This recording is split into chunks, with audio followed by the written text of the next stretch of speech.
le duc de Savoie. En direct des Alpes.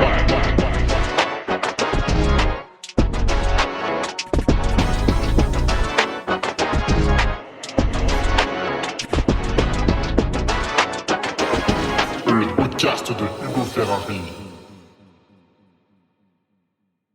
Et bonjour tout le monde, on se retrouve pour le podcast numéro 261 avec aujourd'hui une question de Sylvain Fialon sur le jeûne. Le jeûne avec un accent circonflexe. On va pas parler des enfants. Alors le jeûne, qu'est-ce qu'on en fait? Quand est-ce qu'on le fait? Pourquoi on le fait? Il y a toujours des gens quand tu leur dis ouais je vais pas manger aujourd'hui. Ça y est, c'est un drame, tu vois. On a toujours quelques-uns de nos concitoyens qui pensent que si à 4 heures ils ont pas leurs deux Oreos dans un bol de lait, ça va mal se passer. Non. Mais tout d'abord, le petit remerciement, bien sûr, aux nouveaux patriotes. Alexis Charpine, Sofiane, Thomas Jochot, Thibaut Calais, Hyacinthe Bénix et François Cornet et Rémi Baston, pardon. Et puis le retour d'Eddie Valette, de Paul Brosse et de Sébastien Lemire. Voilà, ça fait plaisir. Ça fait plaisir de voir aussi des retours. Voilà, on vient, on part. De toute façon, pour les patriotes, le drive est toujours présent comme ça. Ils peuvent se repérer facilement. Pareil, l'autre fois j'avais eu une question. Ouais, machin, bidule... ce serait bien d'aborder tel point de nutrition. Là, j'ai fait hop, hop, hop, hop, hop, hop. Attention, mon petit, là, tu débarques, là. Drive, onglet alimentation. Hop. 4 articles de Sébastien Diffenbrom. Tu vas les lire. Et puis, tu me dis s'il y a un truc qu'on a oublié. Bon, je pense pas. Et après, on en discute. Ah là là, ouais, tout est fait, hein, putain. Je sais pas de quoi je vais vous parler sur Patreon bientôt. Comment repeindre sa chambre... avec une peinture blanche numéro 7. On verra. On verra. Mais déjà, il y aura ce vendredi l'article tant attendu. Et oui, l'échec à Istria, pourquoi, comment, bordel de merde. Comment ça se fait que je reborne pas comme un cochon tout de suite derrière? Pourquoi, Seigneur? Explique-nous. Vous l'aurez. Putain, j'ai été obligé de le taper en avance. Étant donné que je pars sur le trail de Haute-Provence, c'est comme la Provence mais en plus haut, 16 pages. Putain, vous allez prendre 16 pages dans la tronche vendredi, j'espère que vous êtes accrochés. Bon après, vu qu'on n'est pas à Manouchland, pardon, je voulais dire Manouchland, ça n'avait rien à voir avec une babouche. Je sais pas pourquoi j'ai dit ça. Peut-être parce que le mot babouche me fait rire en fait. Depuis tout petit, je pense que c'est le B-A-B-O qui, dans ma tête, sont associés au vieux magasin Babou. Et du coup, ça me fait rire. Parce que Babou, c'est drôle. Alors, Babou, c'est drôle. Alors, le magasin Babou, là, où il y avait toutes les saloperies, là, comme à la foire fouille. Non, Babou, c'est stylé, quand même. C'est très, très drôle. Bon, bref. Ouais, on n'est pas à Manouchland. Et là, je t'ai fait un truc. Attention, il y a le titre, la page de garde, les numéros de page... chapitre 1, chapitre 2, verset 10, notre Père qui es aux cieux, il y a tout. Il y a tout, magnifique, tu vois. Tape des matières, tape des figures. Des petites photos. Ah, quand même, des petites photos. Je sais que vous aimez bien. Il y en a un ou deux, ils savent pas lire. Je dirais pas qui, mais il y en a un ou deux, ils savent pas lire. Bon. Sinon, pour démarrer ce podcast, au-delà de vous dire que mon Patreon est absolument génial et qu'il faut tous vous abonner, sinon vous ratez un truc... Et du coup, vous êtes aussi bête que la moyenne du peuple, ce qui est quand même dommage, puisque vous avez, pour 5 balles par mois, la possibilité de tout connaître en course à pied et de pouvoir faire monsieur je sais tout auprès de vos petits camarades. C'est toujours très apprécié le week-end quand t'as un mec qui ramène sans cesse sa fraise. Voilà, on a envie de lui mettre des énormes droites. C'est vrai que des fois, c'est tentant. Alors, en parlant d'énormes droites, il y a quelqu'un qui en mérite vraiment énormément, enfin quelqu'un, il y en a plusieurs, mais cette semaine, malheureusement, mes chers amis, nous avons un patriote qui a été touché. Il était en train de faire du vélo, une activité absolument génialissime, quand soudain, une automobiliste a grillé un stop. Voilà, elle a grillé un stop. Oh là là, mais c'est pas grave, hop, puis ça arrive. Ouais, sauf que c'était en périphérie urbaine de Grenoble avec des pentes. Notre patriote arrivait en vélo, 50 km/h, la voiture. Donc la voiture a commis une faute et un individu innocent a été puni très fortement, hein, parce que quand vous tombez à 50 km/h sur du goudron en vélo, on compte les fractures et on compte les centimètres carrés de peau que vous avez perdu à force de râper le sol. Donc là, on part pour une petite convalescence de 6-8 mois, hein, on est bien, voilà, c'est vraiment tout, ça s'apprécie, vraiment, on savoure ça à pleines dents. Et la personne qui a commis la faute, qui a grillé le stop, et qui donc a renversé notre cycliste, l'emmenant à l'hôpital, lui causant des dommages physiques, chamboulant sa vie pendant 6-8 mois, donc le gars il va récupérer de ses fractures, il va faire des séances de rééducation absolument abominables chez le kiné, pendant 6-8 mois il va peut-être commencer à reprendre la course à pied, puis il va faire une course dans 1 an. Donc finalement le mec, tu vas le priver de ses loisirs qu'il chérit, tu vois, toute la semaine il bosse pour pouvoir s'offrir ses loisirs, et toi, parce que t'as grillé un stop, parce que t'es une grosse pute qui peut pas attendre 5 minutes, et voilà, tu prives monsieur pendant 1 an de ses loisirs, et puis toi, demain, tu peux continuer à conduire, tu perds même pas ton permis, tu grilles un stop, t'envoies un type à l'hôpital, tu lui pètes le fémur, tu lui pètes une côte, mais t'as rien du tout, allez, elle a peut-être 135 € d'amende et 4 points sur le permis, oh là là, mais c'est terrible, mais quelle sanction phénoménale.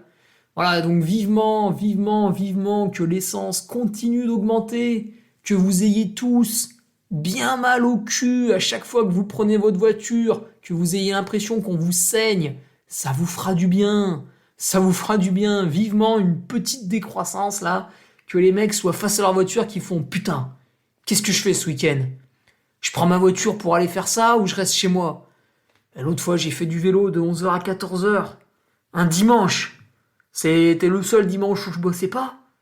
Mais pourquoi il y avait autant de gens sur la route? Vous pouvez pas être en famille, ça vous dit pas de voir vos grands-parents là? C'est quoi?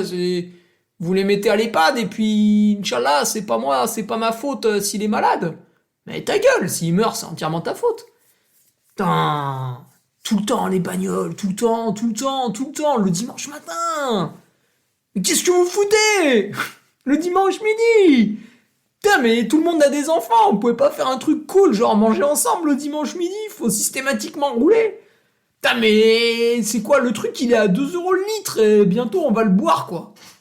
Ah. Bah, c'est insupportable. D'autant plus qu'il y a plein d'automobilistes qui sont très respectueux, très gentils, qui des fois te laissent traverser, ils freinent exprès pour que tu puisses passer et tout, vraiment super cool.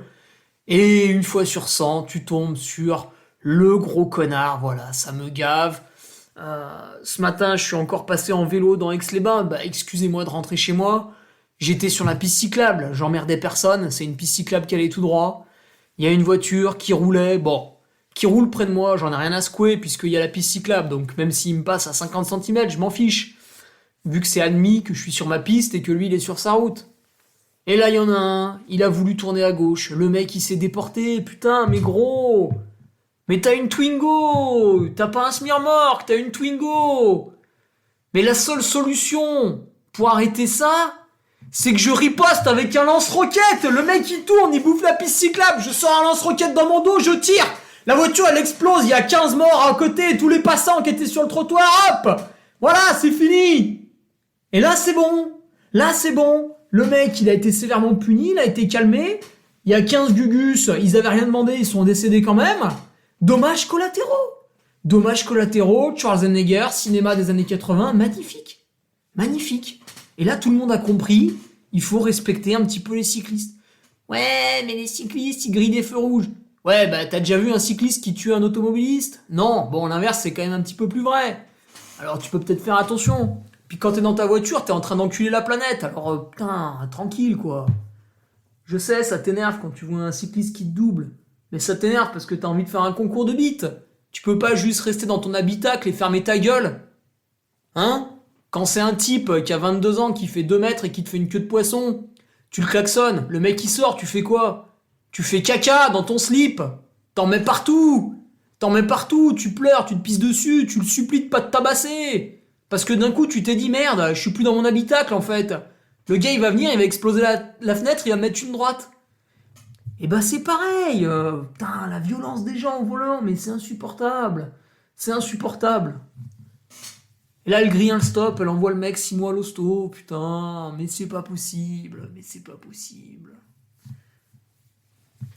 Bon, voilà, en tout cas, Xavier, bon courage dans ta guérison. J'y suis moi-même passé, je m'étais éclaté une épaule, fracture de la tête de l'humérus. Alors en fait, la tête de l'humérus, elle pète quand vraiment il y a un choc très violent dessus.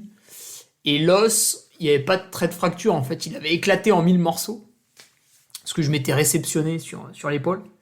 J'avais pas cassé la clavicule, ce qui était très étonnant. Mais la tête de l'humérus. Donc j'avais un bleu qui allait de mon coude à le centre de mon sternum, là. C'était horrible. Voilà, tout ça parce que, je sais plus, il y avait une voiture, ouais, elle s'est rabattue sur la piste cyclable. Sur la piste cyclable, il y avait Hugo Ferrari. Il a dû se rabattre dans... C'était quoi, le champ, je crois, à côté, pour pas me faire taper par la bagnole, et du coup, j'ai perdu l'équilibre, je suis passé par-dessus, j'étais à 60 à l'heure en descente, et voilà. J'ai élimé le casque parce que j'ai glissé comme ça sur la route. Alors c'est magnifique parce que déjà, vous avez l'automobiliste qui vous crée le problème, et après, vous avez le supplément fils de pute. Alors le supplément fils de pute, qu'est-ce que c'est? C'est un petit peu comme quand tu vas t'engraisser à McDo et que sur ton sundae, tu lèves le doigt comme ça, tu fais « Ah, monsieur, vous pouvez rajouter encore des M&M's parce que j'ai vraiment envie de devenir très très gros. » Et ben le supplément fils de pute, c'est un peu pareil. Tu renverses un cycliste, donc le mec se pète la gueule à 60 à l'heure. Évidemment, tu l'entends, tu le vois dans ton rétro qui se pète la gueule sur le béton. Voilà, tu sais qu'il y a un problème. Qu'est-ce que tu fais? Vu que t'as pris le supplément fils de pute, hop, tu t'arrêtes pas. Ah bah tu t'arrêtes pas. Ah bah tu t'en branles. Toi, il faut que t'ailles faire je sais pas quoi, donc t'as pas le temps de prendre des nouvelles du mec que tu viens de balancer sur la route. Ah, t'as pas le temps, donc tu t'arrêtes pas. Et le supplément fils de pute s'étend à quasiment toute la population, puisque lorsque je me suis relevé de ma chute, donc je me relève, je ramasse mon vélo sous le coup de l'adrénaline, et là je me rends compte que je ne peux pas... je ne vois plus mon bras gauche. En fait, il était dans mon dos, parce que l'épaule était pétée. Donc là, à ce moment-là, je panique un petit peu, parce que quand vous voyez plus votre bras gauche et qu'il est dans votre dos, c'est déstabilisant. Je vois mes genoux qui sont tout en sang, enfin même toute la jambe. Donc là, je me dis, bon, je peux pas reprendre mon vélo et repartir, tu vois. Il faut peut-être éventuellement que j'aille à l'hôpital. Évidemment, quand vous faites une chute aussi violente, le téléphone il est pété. Et donc j'étais au bord d'une nationale, j'étais pas dans la Cambrousse, j'étais au bord d'une nationale qui allait sur Aix-les-Bains. Donc il y a du passage toutes les 3 secondes. Et je faisais coucou aux voitures, et les mecs, ils s'arrêtent pas, ils te regardent, ils s'en branlent. C'était en 2009, mais déjà vous étiez tous des gros enculés au volant, déjà vous étiez tous des grosses salopes. Putain, j'étais là, j'avais une épaule pétée, j'avais du sang partout. Il y en a pas un qui s'arrête, putain, que des enculés, là. Et le pire, c'est que je les voyais, les mecs. Ils freinaient, ils me regardaient, ils raccéléraient. Mais putain... Alors je me réconfortais en me disant que s'ils faisaient ça, c'est parce qu'ils avaient une vie de merde, tu vois. Ils étaient pressés par le temps, ils allaient se soumettre à un patron, ils avaient une vie de merde. Voilà. Donc je me consolais avec ça. Mais la seule personne qui s'est arrêtée au bout de quelques minutes, après le passage d'une 50aine de voitures, c'est 2 artisans qui n'étaient pas d'origine française. Donc, qu'est-ce que c'est que ces gens-là? C'est des gens qui... Alors, c'est peut-être pas eux, c'est leurs parents, mais qui ont plus ou moins galéré pour venir dans notre pays. Une fois arrivés dans notre pays, ils sont confrontés à un racisme... Le racisme qui se voit pas, tu sais, c'est... T'es là, tu fais des entretiens d'embauche, tu vois que le mec, il s'appelle Abdel. Tu te dis, ah putain, Abdel, ah putain, ah ça pue quand même. Et comme par hasard, hein, le mec, il arrive du Liban, il a un Master 2, il a tout ce qu'il faut, il trouve pas d'emploi, tu vois. C'est quand même bizarre. Au bout d'un moment, ça le gonfle, et du coup, avec son cousin, il fait du ciment. Ou du placo, tu vois. Et il monte des entreprises comme ça. Et donc, le gars, il a un boulot hyper dur toute la journée. Tu vois, il en chie, commence tôt, toute la journée, il brasse, il fait des trucs lourds. Tu le vois, il sort de sa bagnole, il a un pantalon dégueulasse, il y a des traces de ciment, de béton, enfin, tu sais, les traces blanches, les traces de peinture, il a de la poussière partout dans les cheveux, il a les mains complètement niquées. Il est un peu gros parce que du coup, forcément, tu bouffes ce que t'as sous la main, puis le soir, quand tu rentres chez toi, t'es tellement pété que t'as qu'une envie, c'est bouffer. Et donc, c'est ces deux mecs-là, les deux mecs qui passent une journée très difficile, ils ont qu'une envie, c'est rentrer chez eux et se poser, et ben c'est eux qui m'ont ramassé. Alors au début, j'ai cru quand même, parce qu'on est tous un petit peu racistes au fond de nous, j'ai cru qu'ils voulaient me piquer mon vélo. Mais en fait, non, ils m'ont aidé. Et bon, alors malheureusement, c'était en 2009, donc tout le monde n'avait pas de téléphone encore. Je sais qu'aujourd'hui, si on vous enlève votre téléphone, vous allez probablement vous suicider dans les 2 prochaines heures, parce que vous pourrez pas mettre un like sur une gamine affreuse sur TikTok, et vraiment, ça va vous faire du mal. Et donc, ils avaient malheureusement pas de téléphone, alors ils m'ont proposé de m'embarquer dans... Parce que tu sais, les mecs, ils sont... Bon, ça fait peut-être 20 ans qu'ils sont en France, mais ils ont gardé des réflexes un peu du bled. Tu sais, ils avaient proposé de m'embarquer à l'arrière de la camionnette. Tu sais, moi, le vélo, tout à l'heure. Et je leur ai fait, non, les gars, là, franchement, j'ai mal. J'ai mal à l'épaule. Je peux pas monter dans la camionnette. Franchement, je vais pas survivre mon voyage, je vais m'évanouir. D'ailleurs, je pense que je vais m'évanouir dans 30 secondes. Et heureusement, à ce moment-là, il y a un gars en scooter qui s'est arrêté, il m'a filé son téléphone. Et j'ai pu appeler... Alors, j'ai même pas appelé les pompiers tellement je suis un abruti. Mais j'ai appelé mon père, qui est venu me chercher, qui m'a amené aux urgences. Et quand je suis arrivé aux urgences, il y a un mec qui s'était coupé la main. Et ça m'a beaucoup calmé. Non pas que ça m'ait fait plaisir, hein, bien au contraire. J'étais très triste pour lui. Mais je me suis dit, putain, lui, il s'est enculé la main. Il la retrouvera jamais. Moi, je pense, l'épaule, on va me la remettre. Bon, là, j'ai très très mal. Je vais serrer un peu les dents, je vais attendre. Voilà. Puis après, j'ai vu un mec qui était venu parce qu'il avait un rhume, et là, j'ai eu envie de l'égorger. Voilà, quoi. Donc, ouais, bah, soutien à toi, Xavier. Bon, malheureusement, tu vas prendre 6 mois dans la tronche, pas rigolo, mais bon. On revient toujours, hein, quand on fait les choses sérieusement. Même si à un moment donné, tu vas te retrouver à tirer sur un élastique avec une force de 2 newtons pendant une semaine, et là, vraiment, ça va te casser les couilles. Voilà, quoi. Sinon, que dire de plus ? Je pense qu'on est pas mal pour l'introduction. Non, je déconne, on va la rallonger encore un petit peu. Je sais que ça t'agace, je continue exprès. Speaker. Alors, Ferrari, on va peut-être aller travailler au bout d'un moment. Putain, ouais, gros job, là. Un trail de Haute-Provence. Je sais plus combien il y a d'engagés sur cette petite sauterie là. Allez, vu que on est là, on est bien, on va regarder. Ah, je me suis arrêté à Duc ce matin quand je faisais les dossards. On atteint gentiment les 2500 coureurs. Pas une course de rigolo ça, hein. Wow. On va animer 8 courses, un live avec Grand Seb. Putain, on va tout faire. On va prendre de la coke, des trucs de ouf. Des trucs, même dans les rave parties, ils ont encore pas testé. Pour tenir. Ouais, du coup, je vais à Fort-Calquier pour cette magnifique course organisée par Vincent Guiliani. Et si vous voulez des bières de récup, des run hard, bien hard, des run hard, bah c'est maintenant ou jamais. C'est peut-être même déjà trop tard. Vous avez peut-être déjà raté le coche. Voilà, si vous voulez bénéficier d'une livraison gratuite, c'est maintenant, tout de suite. Si vous voulez m'enrichir et me permettre d'acheter toujours plus d'or pour préparer ma future évasion fiscale, n'hésitez pas à acheter des produits Duke Army sur mon site internet. Je vous les amène aussi à Fort-Calquier. Mais vu que j'aime l'argent, je vous ferai quand même payer la livraison. Non, je déconne. Et si vous voulez des affiches du Trail Niveau Les Rovards, il m'en reste encore un petit peu. Sachez que l'envoi coûte quasiment 7 €. Donc, à mon avis, pour une affiche qui coûte 3 balles, si vous êtes du côté de Fort-Calquier, je peux vous en amener aussi avec grand plaisir. Bon, par contre, je pars jeudi midi, donc maniez-vous le cul. Voilà. Voilà. D'ailleurs, je viens de valider le design des manchettes Made in France. Voilà, elles sont faites au nord de Lyon. Donc au nord de Lyon, on a des braves Français dans une usine française qui paye ses impôts en France, qui va vous tricoter des manchettes au design, bien entendu, exceptionnel.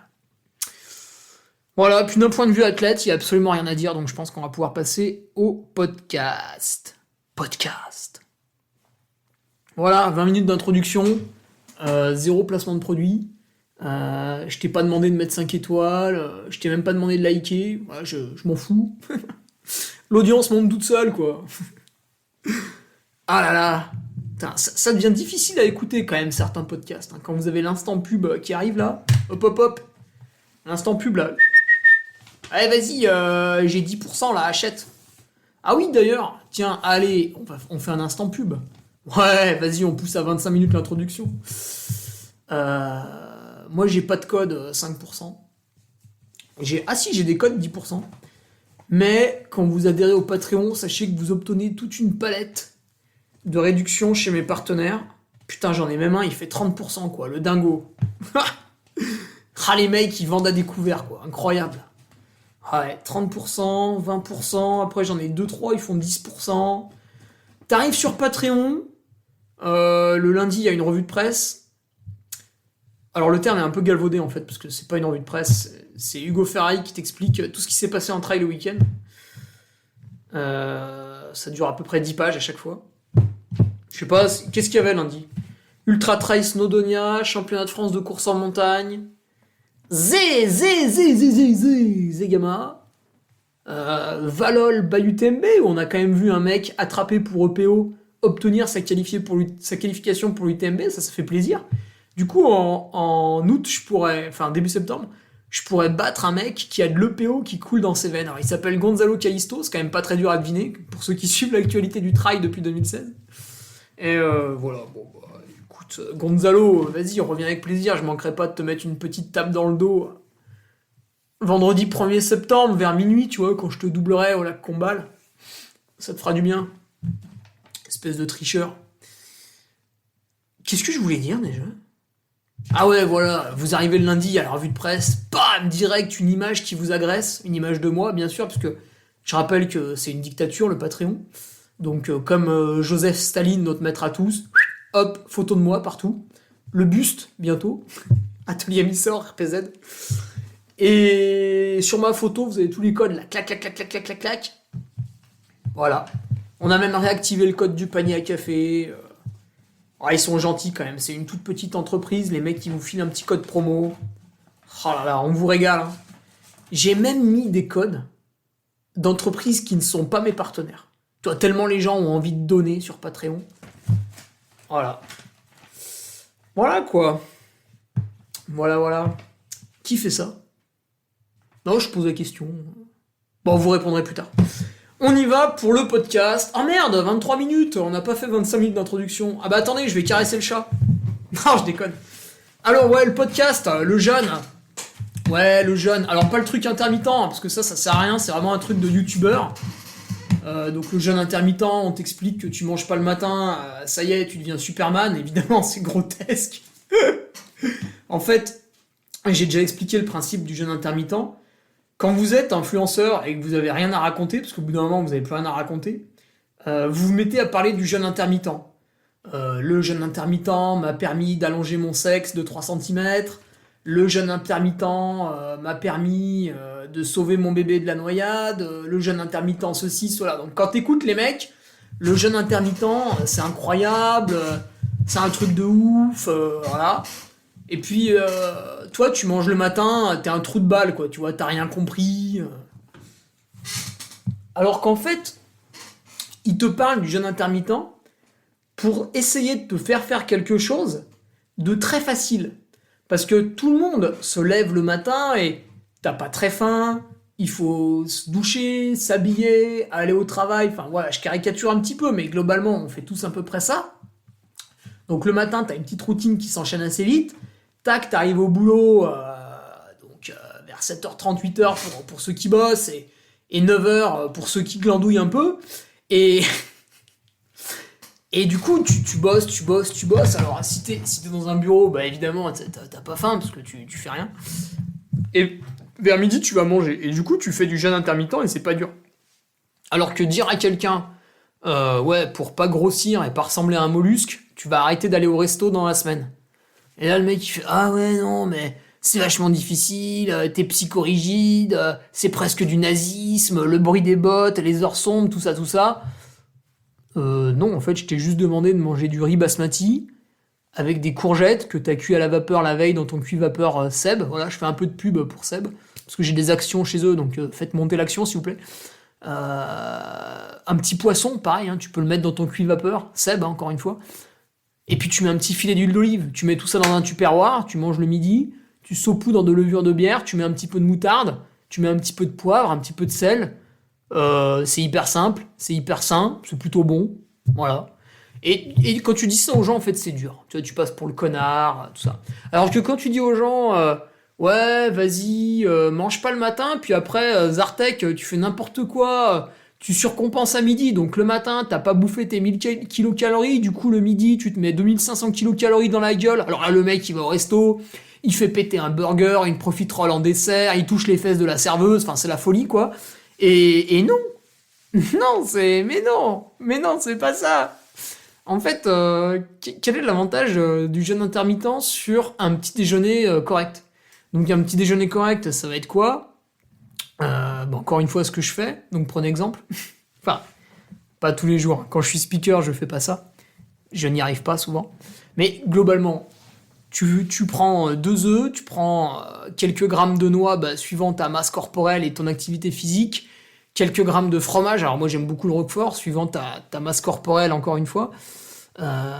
Tu découpes un fruit, alors j'ai appris récemment que toutes ces années où je me mettais une banane au petit déjeuner, je faisais une connerie, donc maintenant c'est plutôt des fruits rouges, des figues, des choses comme ça, tu vois, tous des trucs que j'ai congelés parce que je suis allé les cueillir l'été. Et du coup, là t'es bien, quoi, t'as une glycémie stable, ton corps il a fait le plein de protéines, je sais plus ce que c'est, les hormones qui sont réceptives le matin pour faire ça, mais voilà, tu ouvres un bouquin, tu te cultives, et ça passe tout seul. Voilà, et en fait, les gens, ils vont pas comprendre que manger un petit déjeuner sain comme ça, c'est simple, c'est efficace. Eux, il faut soit qu'ils fassent les gros porcs, avec des croissants, du jus d'orange, des tartines, du beurre, de la confiture, donc je fais le gros porc, ou je bouffe pas. Mais il n'y a pas d'entre-deux, tu vois, il n'y a pas de, ouais, peut-être, je vais chercher. Donc, ces espèces de bonimenteurs là, ils te font ouais, le jeûne intermittent, c'est génial, je suis devenu hyper sec grâce à ça, machin. Parce qu'en fait, c'est un truc de branleur, quoi. Ça demande aucun mental, voilà, aucun effort. C'est ce que tout le monde fait quasiment déjà, sauf que du coup, on met un mot dessus et ça y est, ça vous paraît un truc de dingue, quoi. Alors qu'en fait, c'est de la merde. Voilà. Donc, quand on va parler de jeûne, on va y parler maintenant. On ne va pas s'intéresser au jeûne intermittent, on s'en fout. On va parler du vrai jeûne. C'est le truc où tu bouffes pas, mais genre toute la journée, quoi. Ouais. C'est-à-dire, tu te lèves le matin, tu mets rien dans ta bouche. Bon, à la limite, une bite, si t'as un peu des trucs à faire avec ton conjoint, ta conjointe, mais voilà, tu manges rien, tu la recraches, toi, après. Et du coup, le midi, pareil, tu manges rien, à 4 heures, tu manges rien, le soir, tu manges rien, et tu vas te coucher. Voilà, le vrai jeûne. Voilà, un vrai jeûne. Un peu comme ce que font les gens au ramadan, sauf qu'ils bouffent la nuit. Alors nous, on bouffera pas la nuit, je vais t'expliquer. Voilà, donc c'est quoi le jeûne, pas intermittent? C'est ne pas manger. Alors, on est au début du podcast, et je vais immédiatement te donner ce qu'est le jeûne classique, traditionnel, qu'on peut faire tout de suite maintenant, quoi, pour la première fois, sans passer par des étapes de machin, de bidule, de trucs. C'est-à-dire, je te donne la base. Le truc qui marche bien, qui est pas trop dur, qui est abordable pour toutes et tous, le jeûne classique. On va pas partir dans les trucs un peu chelous de jeûne hydrique, donc là c'est tu manges pas et tu bois pas, donc ça c'est réservé à certains types de maladies, et on va pas partir dans les jeûnes longs non plus. Ça peut aider à la rémission de certains cancers, ça peut aider à la rémission de certaines maladies. Bon, il y a très peu de chances que ça marche, hein, calmez-vous. Mais, de temps en temps, on a des choses un petit peu... Voilà, ça mérite d'être testé. Des jeûnes longs, quand on a des maladies très très graves. Bon, je vais pas m'attarder dessus parce que j'ai pas vraiment creusé le sujet. Par contre, je sais qu'il y a un centre qui existe dans le Vercors, c'est très intéressant. Alors, c'est d'autant plus rigolo qu'en fait, vous payez pour vous rendre à un endroit où vous allez attendre que le temps passe. Vous n'allez pas manger, vous allez quasiment pas avoir d'activité, mais vous êtes en groupe et vous attendez que le temps passe. Bon, je me moque un peu, mais ça fait du bien, franchement. Voilà. Alors, le jeûne classique protocolaire, qu'est-ce que c'est? C'est absolument pas, ouais, je bouffe, machin, et tout, bidule. Ah bah demain, je mange pas. Non, ça c'est quand vous êtes un guignol. Sinon, je prends un stylo dans la main pour faire intelligent. Le jeûne classique, c'est ouvrez grand vos oreilles, et uniquement les oreilles. Jour 1, je ne mange pas de protéines animales, je mange relativement peu de graisse. Mon repas, ça va être du riz, des lentilles, des noix, des noisettes, voilà, des choses plutôt végétales. Donc des protéines végétales, quelques petits glucides, voilà, tranquille. Ça, c'est le jour 1, donc très facile. Jour 2, alors c'est un petit peu plus dur. Jour 2, vous n'allez manger plus que des légumes cuits. Donc il n'y a plus de riz, il n'y a plus de lentilles, il n'y a plus de noisettes, etc. C'est des légumes cuits. Bon, éventuellement, un tout petit filet d'huile d'olive, mais vraiment léger, hein, juste pour que ça ait un peu de goût. Jour 2, légumes cuits. Jour 3, on monte en difficulté, attention. Jour 3, uniquement des jus. De légumes, hein, de préférence. Donc là, c'est uniquement de la nourriture liquide. Là, déjà, vous commencez à être un peu... Bon, vous sentez que vous n'allez pas taper une VMA aujourd'hui, quoi. Et là, c'est parti. Après le jour 3, c'est parti. Jour numéro 4, jour numéro 5, jour numéro 6, vous n'avalez plus que de l'eau et de la tisane. Ouais, le café, le thé, vous arrêtez aussi toutes ces saloperies, la bande de drogués. Donc, eau plus tisane, jour 4, 5 et 6. Normalement, le jour 4 est le plus dur. Parce que déjà, ça fait 3 jours que tu commences à pas trop manger comme d'habitude et ça te gave. Et caloriquement, t'es assez bas. Donc le jour 4 est assez dur. Le jour 5 est à double tranchant. Soit tu peux commencer à avoir une amélioration, soit c'est encore plus dur. Ce qui du coup est très désagréable. Et normalement, je dis bien normalement, le jour 6, tu as une espèce d'euphorie. Alors, moi, quand je l'ai fait, c'était encore pire. Donc j'ai vraiment vécu un très mauvais jeûne. D'ailleurs, ce qui est amusant, c'est que vous faites ce protocole plusieurs fois, et il est possible que vous ne ressentiez pas la même chose à chaque fois. Ensuite, le jour 7, tu remanges des jus. Donc tu fais une remontée à l'inverse de la descente. Le jour 8, tu remanges des légumes cuits. Et le jour 9, tu remanges ton riz, lentilles, tes noisettes, etc. Et puis le jour 10, tu peux remanger de la viande, tout ce que tu veux, quoi. Voilà.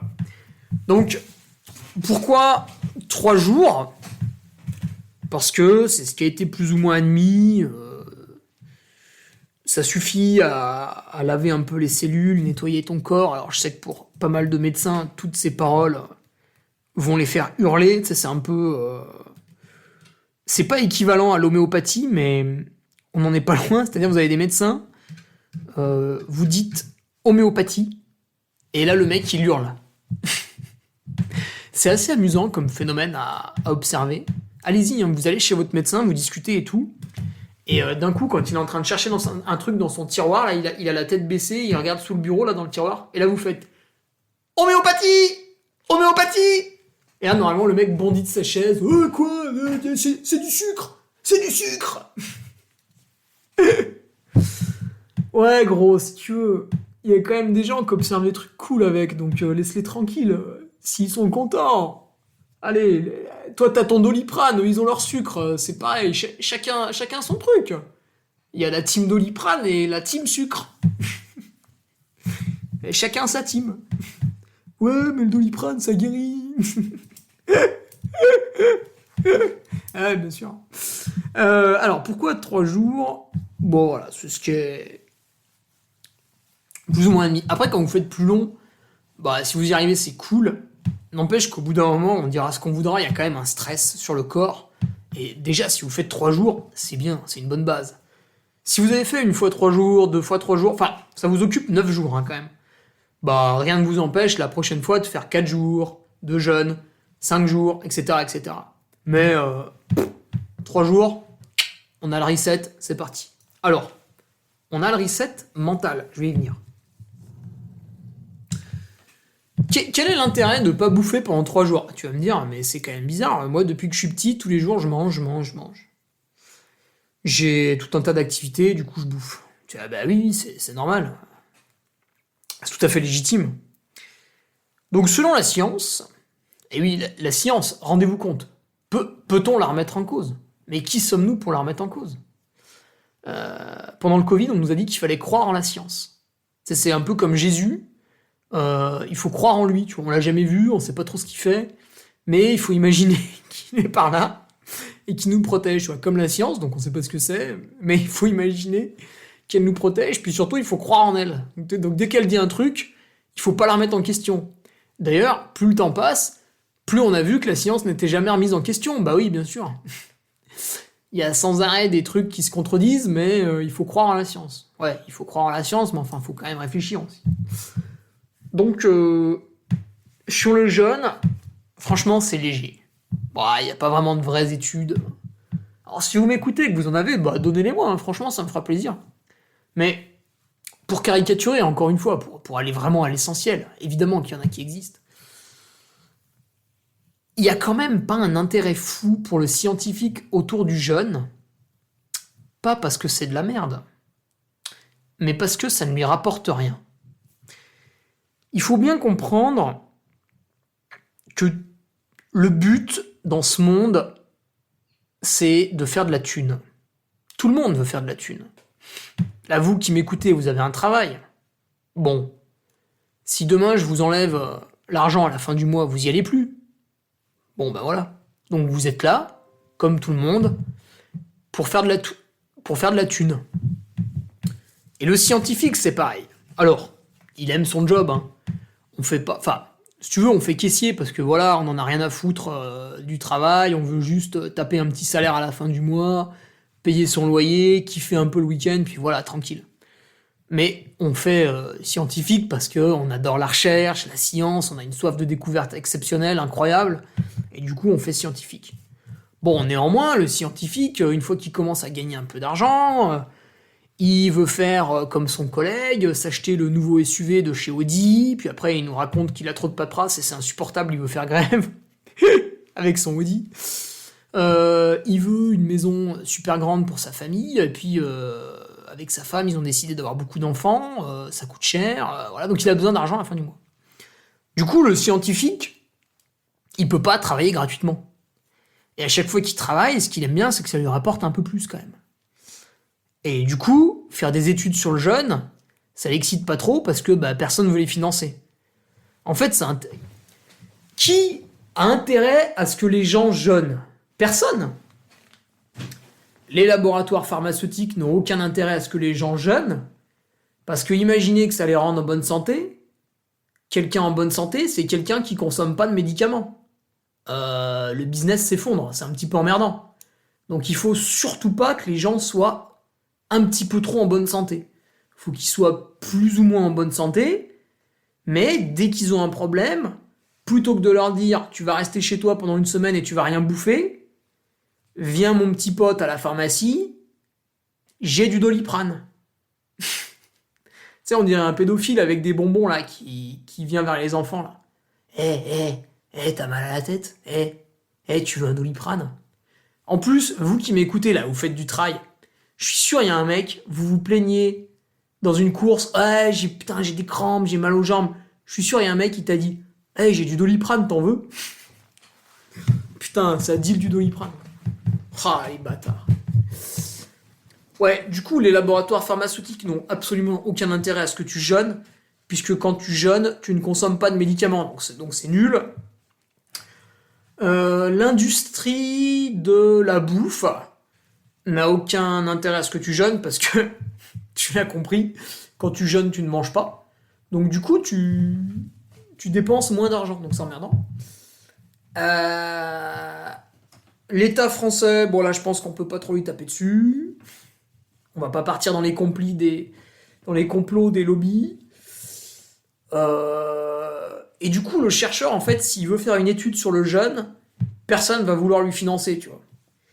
Le chercheur, s'il veut faire une étude sur le yaourt, éventuellement, Danone va lui filer un peu de thunes. Maintenant, si tu veux faire une étude sur je mange pas pendant 3 jours, il y a personne qui va te donner d'argent. Donc c'est aussi comme ça que ça marche. Alors vous allez me dire, ah ouais, mais moi, je suis un chercheur dans le public.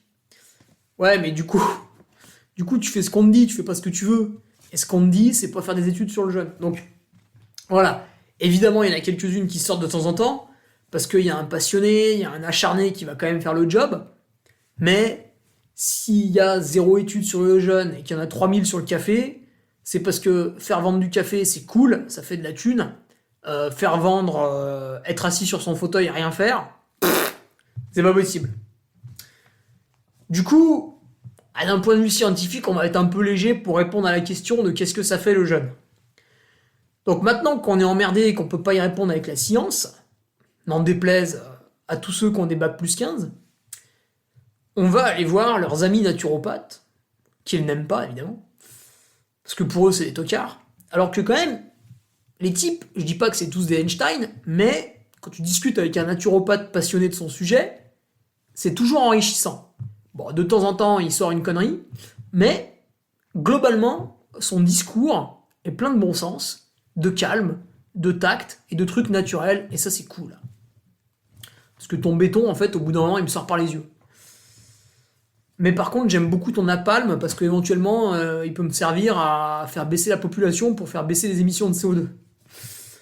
Donc selon les naturopathes, tous les adorateurs de la médecine douce, là, donc la team Sarwell, on va l'appeler la team Sarwell,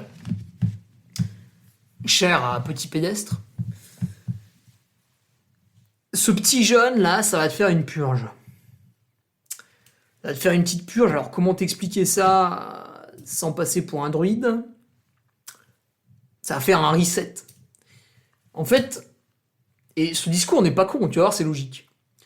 Tu bouffes tous les jours, et ton corps, qui est une merveilleuse machine, hein, tout de même, à chaque fois que tu manges un truc, même quand tu manges des trucs complètement débiles pour ton organisme, à chaque fois que tu les manges, t'as pas mal d'organes qui vont tout réguler, donc même si c'est très merdique, très sucré, etc., ton pancréas va générer beaucoup d'insuline pour gommer tes conneries, etc., etc.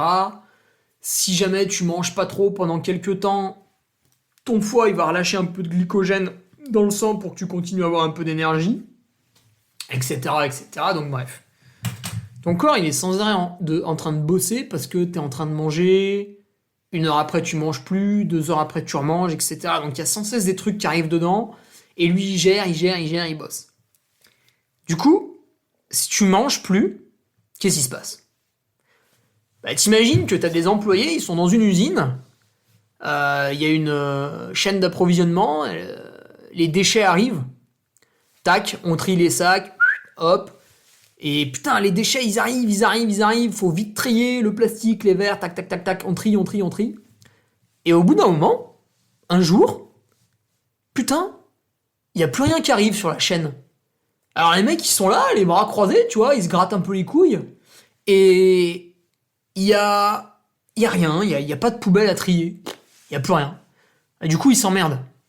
Alors vu que c'est des gens super bosseurs et tout, ils rentrent pas chez eux, et puis ils se mettent à passer le balai dans l'usine. Tu vois, ils mettent un petit coup de serpillière dans l'usine. Ils resserrent un petit boulon sur la chaîne d'approvisionnement. Ils repeignent le mur. Ils changent le carreau cassé. Et ils s'occupent en attendant que les déchets reviennent. Et puis, un beau jour, les déchets reviennent et ils se remettent à trier les déchets.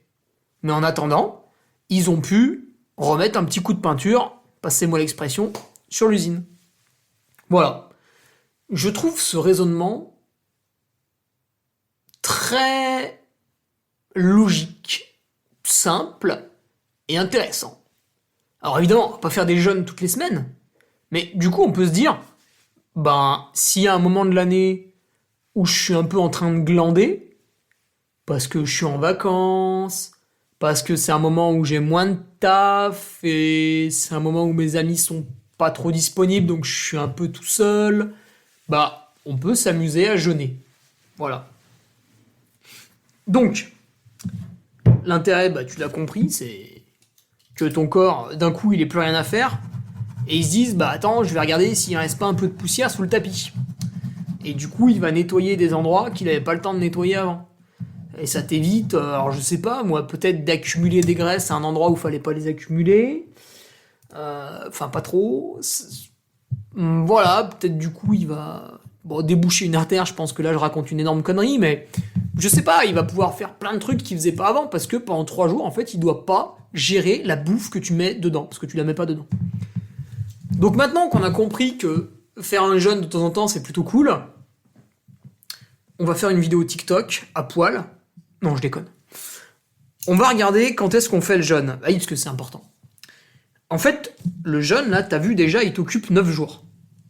9 jours, faut les caser, quand même. Du coup, quand est-ce que tu vas caser ces 9 jours? Parce que, t'as vu, c'est dur, Bon, le jour 1, ça va. Le jour 2, c'est un peu chiant, tu manges que des légumes. Le jour 3, tu bois que des jus. Après, pendant 3 jours, tu bouffes pas. Là, je t'explique même pas le déficit calorique. Donc en fait, tu vas pas pouvoir jeûner et t'entraîner. Ça, déjà, il faut que tu l'enlèves de ton esprit.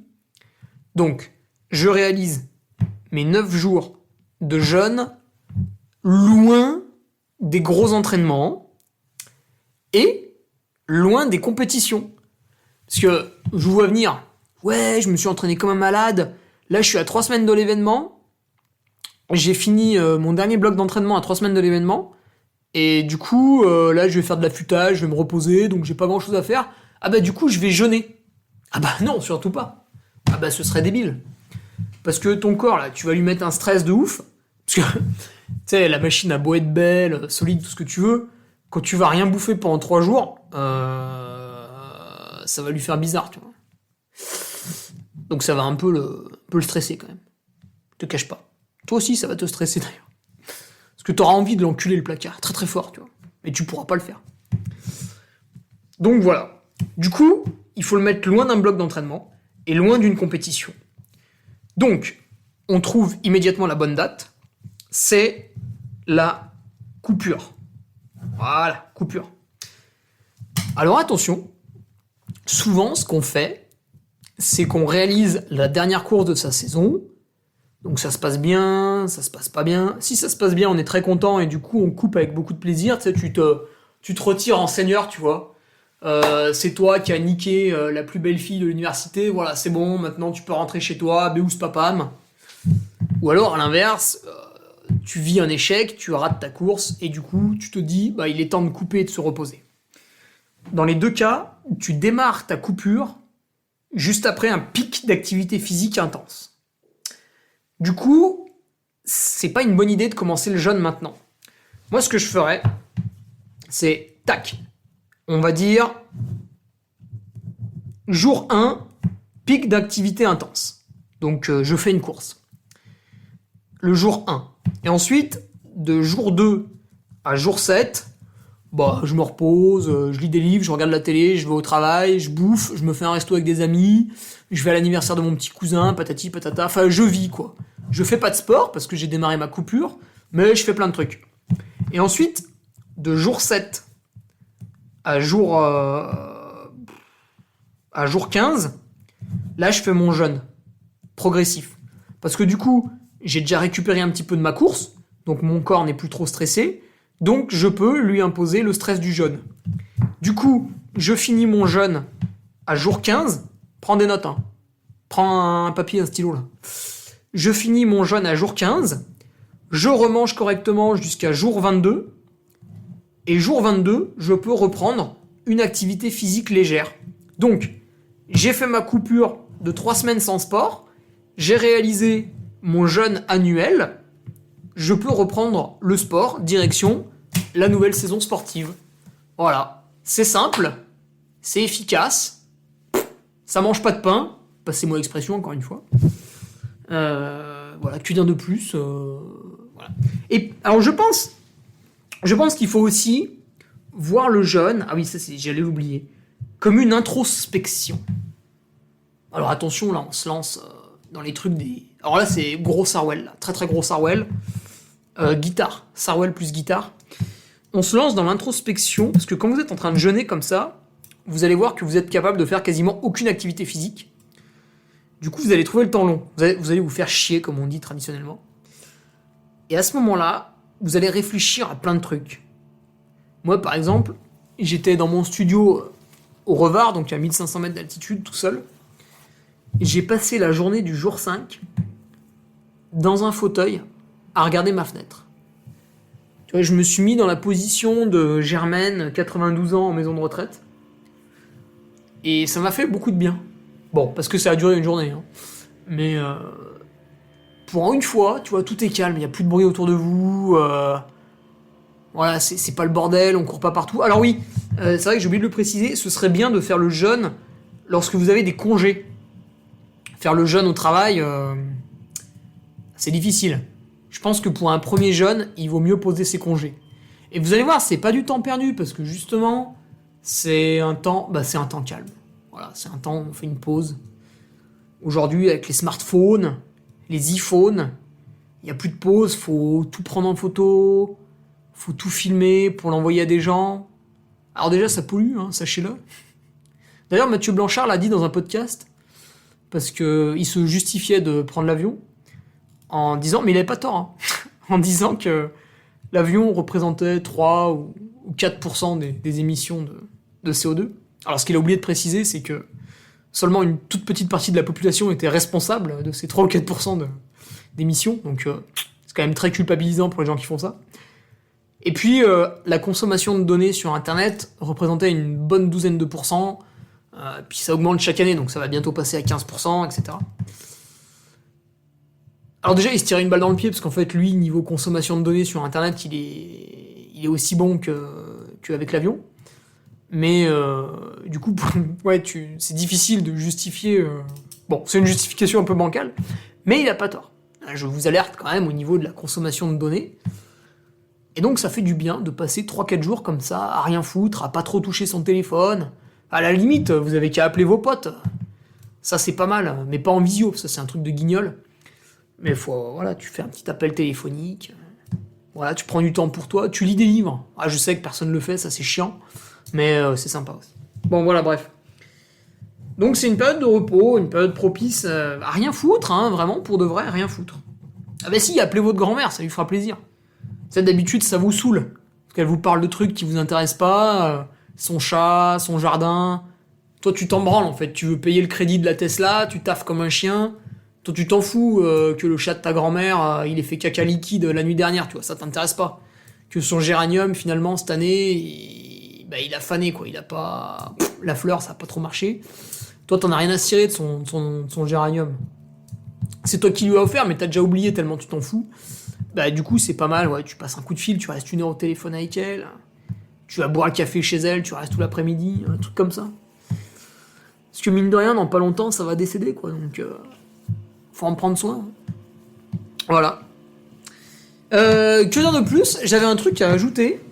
C'est qu'en fait, tout ce que je vous raconte là sur le jeûne, bon, je le tire de ma propre expérience. Et ma propre expérience, il faut rendre à César ce qui est à César. C'est Philippe Gignac, qui est ostéopathe sur Clermont-Ferrand, puis qui s'intéresse beaucoup à la santé en règle générale. C'est Philippe Gignac qui m'a conseillé pour le jeûne. Et avec Philippe, nous avons fait un podcast absolument délicieux sur Patreon pour parler du jeûne. Et d'ailleurs, Philippe n'a pas manqué d'expliquer pourquoi il n'y a quasiment aucune étude qui va dans le sens du jeûne. Donc c'est pour un caractère lié à l'argent. Mais l'entendre le dire, c'est assez agréable parce que c'est quelqu'un de facétieux. Donc vous allez voir, c'est sympa. Allez, je vous laisse là-dessus. Je pense qu'aujourd'hui, on s'est bien amusé. Donc, mettez 5 étoiles.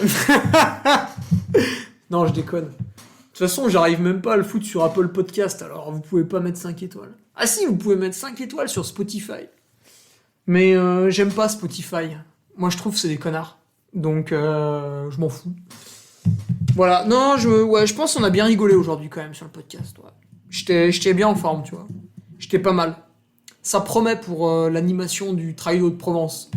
Donc encore une fois, hein, si vous êtes présent et que vous voulez quelques bières de récup, des bonnets du Carmi, des t-shirts du Carmi, des casquettes du Carmi, des patchs, pas pour arrêter de fumer, hein, mais pour coudre sur vos vêtements, des affiches du TNR, etc. Voilà, je charge la bagnole demain, je prends toute ma life avec moi, donc allez-y, faites-vous plaisir. C'est aussi l'occasion de se rencontrer et de discuter, puisque c'est aussi pour ça que je fais ce job, hein, c'est pour le caractère social. Allez, je vous laisse là-dessus, et puis mes chers patriotes, encore 2 jours de patience pour que je vous publie l'article ce vendredi. Pourquoi j'ai raté Istria comme une buse. Allez, salut. Tu viens d'écouter le podcast du Duc de Savoie. Si tu souhaites approfondir avec de pertinents articles d'éminents spécialistes, rejoins le Patreon. Tu feras ainsi partie, en tant que fidèle patriote, de la très prestigieuse Duke Army. Si l'humour est ton leitmotiv et que tu n'as peur de rien, viens sur l'Instagram. Si tu veux espionner le Duc, car tu es vil et sournois, son Strava est également à ta disposition. Enfin, si tu es vieux, presque sénile et ou débute dans les réseaux sociaux, contente-toi de suivre sa divine page Facebook, les liens sont dans la description. Que Dieu te garde et à la semaine prochaine.